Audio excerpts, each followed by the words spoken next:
de los tumores cerebrales. La proporción es 9:1. O sea, por cada 9 tumores cerebrales, solo hay un tumor de columna. Sin embargo, cuando ustedes sean médicos, las principales causas de consulta de los pacientes al médico son dolor de cabeza, que generalmente el paciente lo relaciona con tumor cerebral, y dolor de espalda o lumbalgia.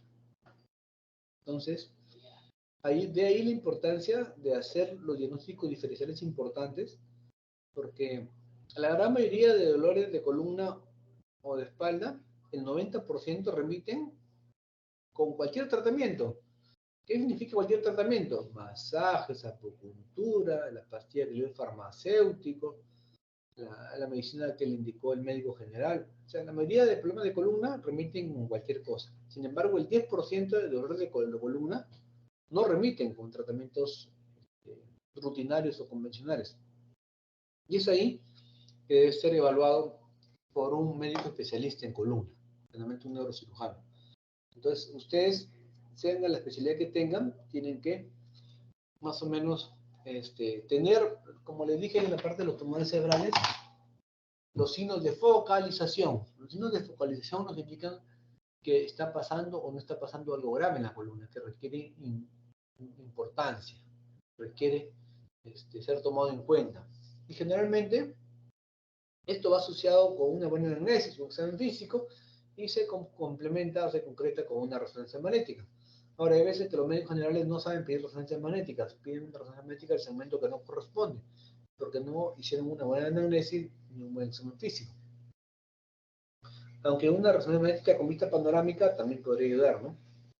Pero también puede elevar los costos.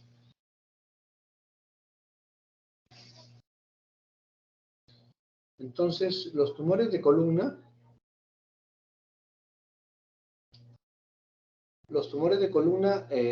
son poco frecuentes. Lo más frecuente son las hernias. Casi todas las consultas que vemos acá en el instituto, el 90% de dolores de espalda de columna son hernias. ¿Qué ha cambiado hace 10, 20 años con ahora, no? Que todas las hernias, antes era la retiro de hernia o la disectomía lumbar convencional o clásica, o la laminectomía, ¿no? Lo que ha cambiado ahora es que hay técnicas neuroendoscópicas, hay la técnica convencional, hay infiltraciones, hay colocación de implantes tipo ALIF por vía anterior, tipo PLIF por vía posterior, hay lo que es el balance sagital, con lo cual obviamente se logra corregir mejor el ángulo de la columna y se logra una mejor descompresión de los forámenes por donde pasan las raíces y por lo tanto se logra un mejor alivio del dolor. Sin embargo, el motivo de esta clase son los tumores de columna. Y los tumores de columna van a producir signos de focalización que puede producirlos cualquier bulto que esté en la columna. Lo puede producir una fractura, lo puede producir una colección de pus, como la tuberculosis tumoral de Post, lo puede producir un tumor, lo puede producir un hematoma. Pero hay ciertos trucos o características anatómicas y clínicas que nos pueden hacer sospechar que se trata de un tumor y no de otra cosa, ¿no? Generalmente, las metástasis más frecuentes son a nivel dorsal y generalmente se encuentran la metástasis a nivel de acá, a nivel del pedículo. Porque también hay que hacer tipo diferencial con las fracturas osteoporóticas que generalmente se producen a nivel del cuerpo. Entonces vamos a ver más o menos del cuadro clínico, donde el paciente empieza con dolor. Siempre, cuando ustedes sean médicos, señor, usted, clásico, ¿no? Cuando hago una anamnesis, ¿no? Edad del paciente, sexo. Usted preguntando el sexo, por ejemplo, ya separaron un buen bloque de enfermedades. Si están hablando de un paciente varón, ya están sospechando en próstata. Y no van a pensar en enfermedades ginecostétricas. Si es una paciente mujer, ya separaron próstata y van a tener que pensar en enfermedades ginecostétricas, incluyendo embarazo, por ejemplo, ¿no? le dan. Hay grupos etarios, ¿no? No es lo mismo un grupo pediátrico, un grupo en edad económicamente activa o un paciente de mayor edad, ¿no? Un paciente que es un anciano o tercera edad. Los problemas oncológicos generalmente son más frecuentes en los ancianos, ¿no? A veces los ancianos les dan una anamnesis y ya vienen con un antecedente de un cáncer primario y ahora se le agregó un dolor de espalda. Entonces, lo más probable es pensar de que ese cáncer primario que tuvo, o sea, de pulmón, de próstata, que son similares a los que se producen a nivel cerebral, los cánceres primarios, al igual que los cánceres primarios que van hacia la cabeza o hacia la columna, son similares, ¿no? Lo más frecuente es pulmón, próstata, mama, tiroides, estómago, piel. Pero siempre pensar en eso, ¿no? Entonces empieza con dolor. ¿Cuáles son las banderas rojas que usan, por ejemplo, los principales manuales para orientar a un médico general cuándo prestar atención a un paciente que puede tener algo grave, ¿no? Por ejemplo, si hay, como se puede ver acá, una hemisección medular o una sección medular completa. Si el paciente focaliza, igual que lo hemos dicho en el cerebro, recuerden en el cerebro hemos dicho que si el paciente hay pérdida de conciencia, hay disminución o falta de fuerza en la mitad del cuerpo, el paciente convulsiona, entonces yo estoy pensando que algo grave se pasa en su cabeza.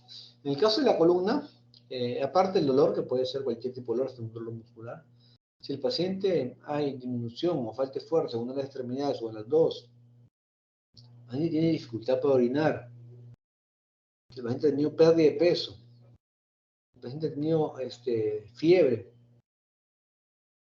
si el paciente indica disminución de sensibilidad tipo dermatoma, ya estamos sospechando en un problema de focalización de columna, ¿no?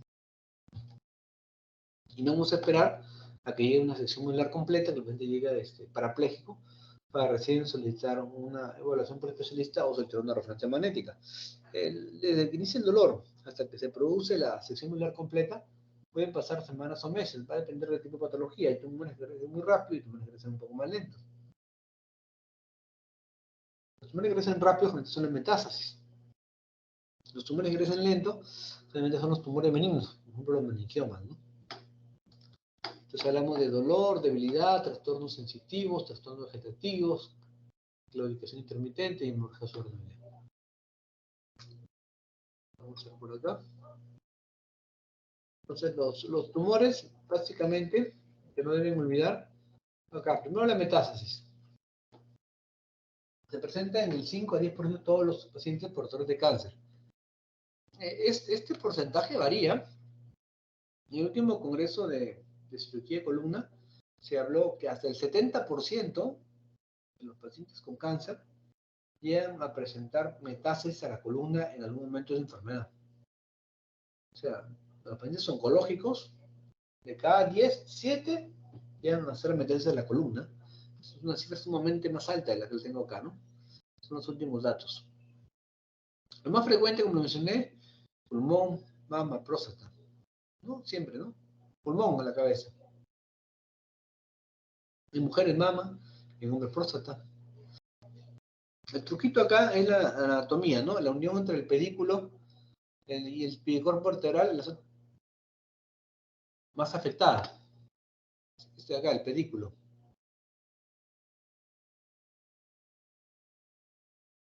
En el 70% se reúne en el dorsal, 20% lumbar, 10% cervical. Puede haber lesiones múltiples en el 10 al 38% de los casos. Vamos a ver más imágenes. Esta es una referencia magnética o sagital. Vemos los cuerpos vertebrales. Vemos acá que este cuerpo colapsó. Son otras vistas del corte sagital. Vemos que el pedículo está comprometido. Y el pedículo generalmente está conservado en pacientes con osteoporosis.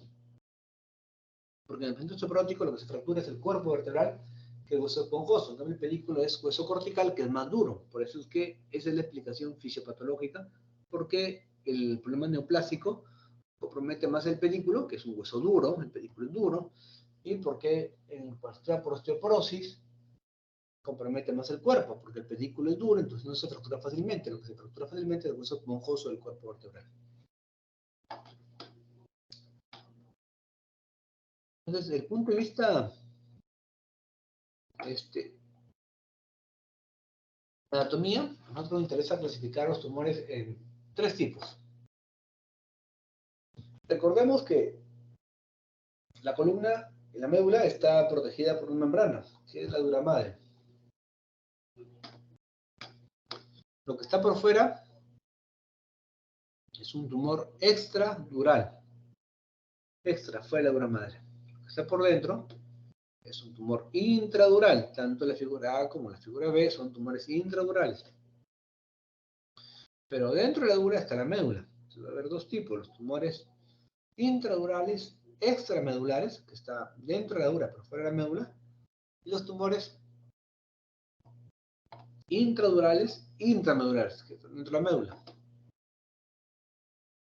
En el primer caso, que son los tumores extradurales, lo más frecuente son las metástasis. Los tumores primarios son poco frecuentes. En los tumores intradurales, extramedulares, lo más frecuentes son los meningiomas. Y en los tumores intradurales, intramedulares más frecuentes son los ependimomas o astrocitomas. Vamos a poner una tablita de porcentajes, donde las metástasis son los más frecuentes tipos de tumores. Como les mencionaba, ¿no? Siempre les repito, ¿no? Pulmón, mama, próstata, tiroides, estómago, riñón, piel. Los tumores intradurales extramedulares, meningiomas, neurofibromas, 40%. Y los intramedulares, 5%, los más frecuentes son los astrocitomas y ependimomas. Ahora, si queremos hacerla fácil para médicos generales, o para el paciente, ¿qué es? ¿Tumor benigno o maligno? Entonces vamos a hacer la clasificación, ¿no? Nosotros como neurocirujanos nos interesa tener una clasificación anatómica, topográfica, para ver el tipo de abordaje que vamos a realizar durante la cirugía.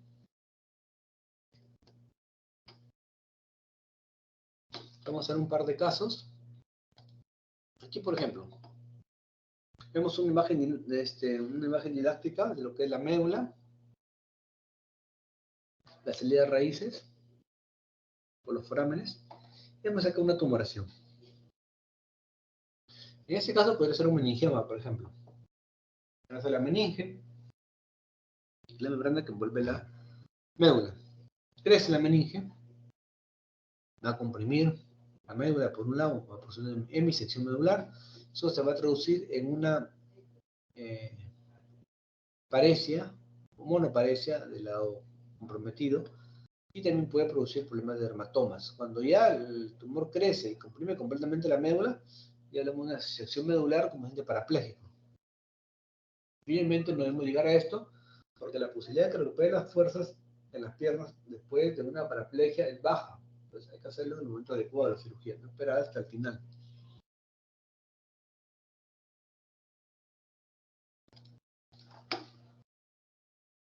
Vamos a hacer un poco de imágenes.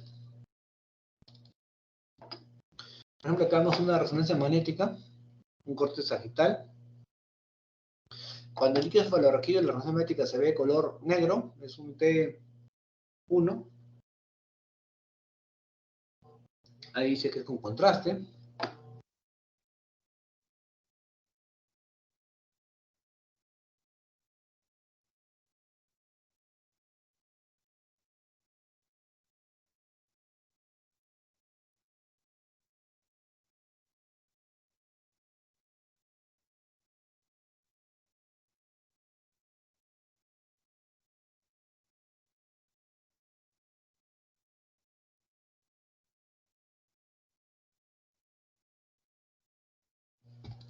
Entonces, en esta resonancia magnética, vamos a ver una imagen, si se ve acá, en la región de la médula, una imagen heterogénea, pero intensa. Empiezan a contar, siempre cuando hay el conteo de las vértebras, van a contar del cráneo o desde el sacro. Entonces vemos C1, C2, C3 a nivel de C4, C5, C6, C7, D1, D2, D3, D4, D5. De C4 hacia el nivel de C4 a D4, una imagen intradural, intramedular. Es compatible con un glioblastoma, ¿no? También hay glioblastomas medulares, astrotomas o glioblastomas medulares. Como les mencioné, son poco frecuentes, menos del 5%, pero son muy agresivos. Y el paciente, ¿cómo fallece? Un paciente de tumor cerebral va a fallecer, obviamente, porque el paciente va a perder la lucidez, aparte va a quedar postrado. Entonces, es relativamente sencillo comprender por qué fallece un paciente con tumor cerebral. Pero ¿por qué fallece un paciente con un tumor de columna? El paciente va a estar lúcido durante la mayor parte de la enfermedad, pero el paciente fallece por la postración. Y la postración es lo que hace que el paciente no pueda toser, no puede levantarse de la cama, entonces la flema se le va al pulmón, ya sea neumonía aspirativa. El paciente va a estar con problemas de retención de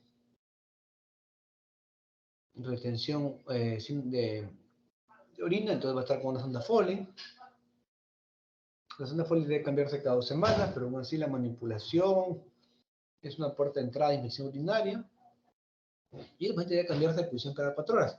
Entonces, el paciente tumor de columna, sobre todo si es un problema cervical, tiene que estar cuadripléjico, que no va a poder mover ni brazos ni piernas ni dar control de esfínter. Entonces, la causa de muerte va a ser un shock séptico, con foco respiratorio, urinario o de piel, ¿no? Este es otro tipo de tumor. Vemos acá un corte sagital de una resonancia magnética. En T1 tenemos una lesión redondeada de más o menos 1 centímetro, con contraste. Una imagen hiperintensa, se proyecta a nivel de C2. Entonces, ¿cuál va a ser el cuadro clínico de este paciente? Va a ser un paciente con dolor cervical, con una disminución de fuerza y problema de sensibilidad. Va a iniciar obviamente con una cuadriparesia, que se va a completar con una cuadriplexia. Va a haber compromiso de esfínteres, va a haber nivel sensitivo C2.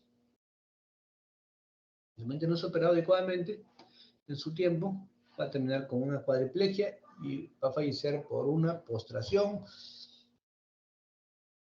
que va a desencadenar un suero séptico de foco, con foco respiratorio, urinario o piel. Otra imagen de una tumoración lumbar. Este paciente, por ejemplo, lo ideal sería ver una resonancia magnética panorámica, ¿no? Porque también podría tener más lesiones a nivel dorsal lumbar. Pero si en el cuadro clínico evidencia de que la fuerza muscular en los brazos está normal, pero a nivel de miembros inferiores hay una paraparesia, hay un nivel sensitivo, acá cuento, ¿no? Sacro, 5, 4, 3, nivel L3. Entonces, el cuadro clínico de este paciente no tiene por qué haber compromiso en miembros superiores, va a haber compromiso en miembros inferiores y compromiso de esfínteres.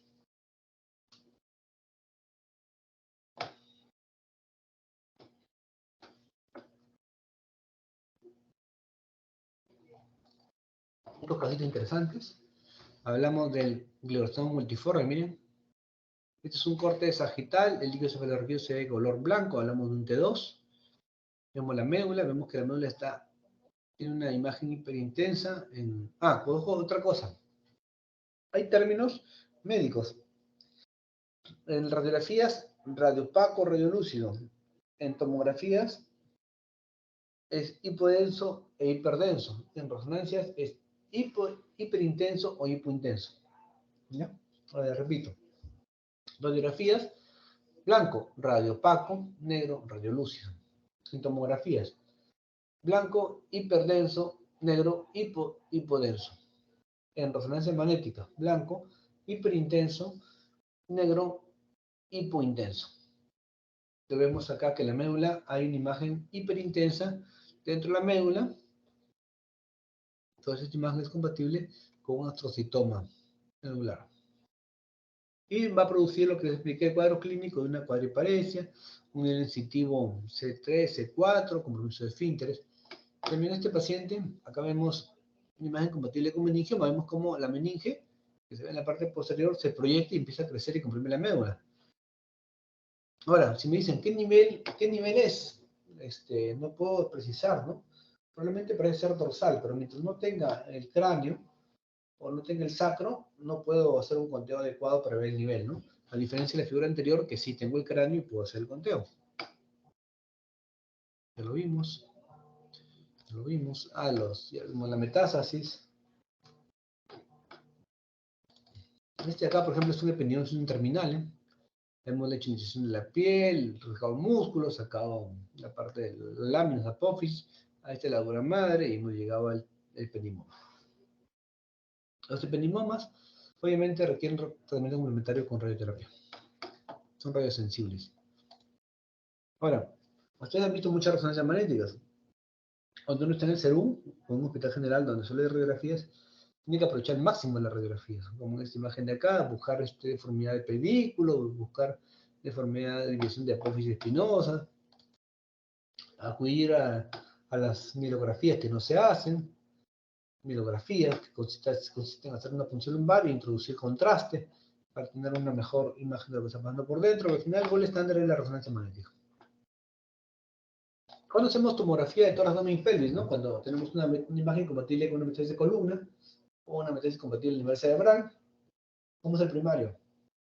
Pedimos una tomografía de tórax, abdomen y pelvis. ¿Con qué finalidad? Con la finalidad de buscar el primario, ¿no? ¿Qué buscamos en el primario? Buscamos el pulmón, mama, próstata, estómago, tiroides y piel.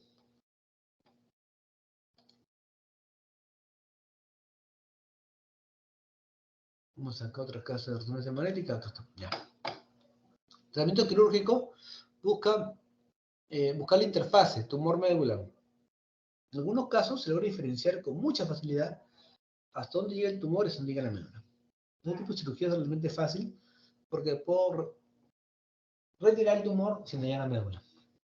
Pero cuando no se logra, ahí sí tengo que hacerlo hasta donde yo considero, desde el punto de vista anatómico y en base a la experiencia, hasta dónde es el tumor y hasta dónde es la médula. Y si entro con un neuromonitoreo, me va a ser de gran ayuda para no irme más allá y no lesionar tejido sano. Benigno se recomienda separación completa. Abordaje, se ya cambió, hay vía anterior, vía posterior, vía combinada. Descompresión urgente, cuando hay progresión urgente, bueno. Los objetivos, hay tumores que no tienen diagnóstico, se sospecha con la resonancia magnética, entonces tomo la muestra y saco un diagnóstico. Al sacar tumor del canal, descomprimo la médula. Puedo sacar la mayor cantidad de tumor con la finalidad de que el pronóstico y que la vida del paciente mejore. Si el tumor se comió parte del hueso, puedo estabilizar con barras, con tornillos, de metal. Y puedo corregir deformidades también, ¿no? Con la ayuda de las barras y tornillos transpediculares. ¿Qué apoyos cuento actualmente? Cuento con microscopio, con láser, con ultrasónico, injertos óseos, materiales. Ojo, cuando vean este tipo de acá, estos marcos de Harshfield en la espalda de algún paciente, no le pidan resonancia magnética, porque este es acero. Hasta hace 20 años se pusieron muchos de estos, pero ahora colocamos titanio. Si ven uno de estos, le piden una radiografía. Si tienen duda, le piden una tomografía. Y en la tomografía el metal brilla, brilla. El ver que brilla, no se puede hacer resonancia magnética. Entonces, tienen que retirar el sistema de acero para poder hacer la resonancia magnética. Y obviamente la cirugía sería poner un nuevo sistema de titanio.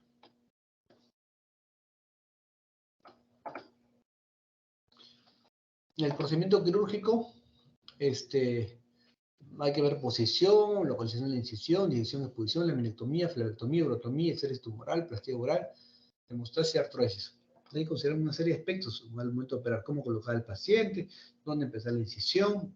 Desde que uno va cortando, ya va pensando cómo va a cerrar. Eso sí, estos son tornillos, son de titanio, ¿no? Actualmente las metástasis generalmente se operan cuando son únicas, cuando son múltiples no, porque yo puedo operar una metástasis de un lado y la otra metástasis lo puede matar, o lo puede mandar a la postración. Entonces hay que evaluar cada caso en forma independiente. Contraindicaciones, tumores radiosensibles, ¿no? O puede ser una biopsia percutánea, un mieloma o un linfoma, y ya obviamente no voy a ser tan agresivo desde el punto de vista quirúrgico. La mielopatía completa es relativo, ¿no? Hay muchos pacientes que recuperan, pero no es la regla. Sobrevida, que lo que pasa es que se usa recursos, cirujano, horas de cirujano, material quirúrgico, horas a las operaciones. Entonces, la sobrevida va a cambiar de acuerdo al país y a los recursos que cuente cada país. Lesiones múltiples en varios niveles, contraindicaciones médicas absolutas, paciente 90 años, diabético, hipertenso, obeso, con marcapaso, pues no es tributario de cirugía. Es muy riesgoso para mí. Entonces, el tratamiento del problema de tumores puede ser cirugía, cirugía más radio, cirugía más quimio. Hay varios esquemas realmente que hay que individualizar cada caso para ver cuál es el mejor tratamiento para el paciente. ¿Sí? Hasta ahí, preguntas, dudas.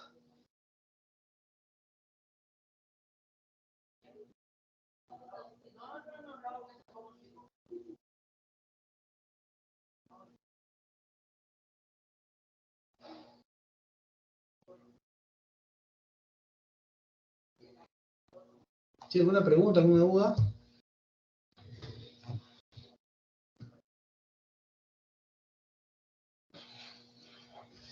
No, doctor. ¿En qué caso? Sí, adelante.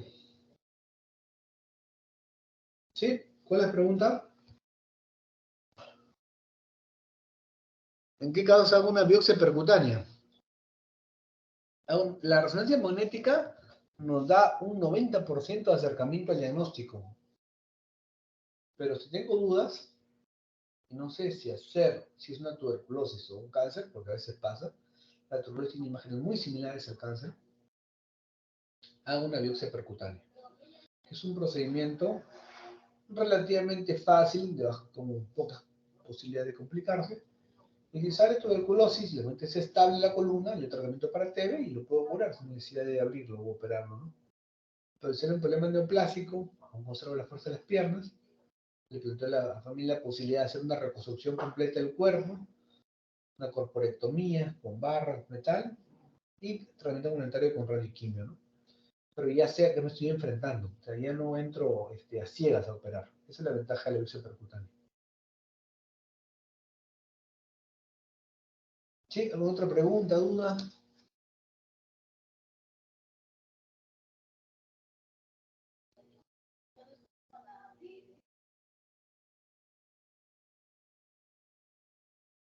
Doctor, al parecer no hay más preguntas.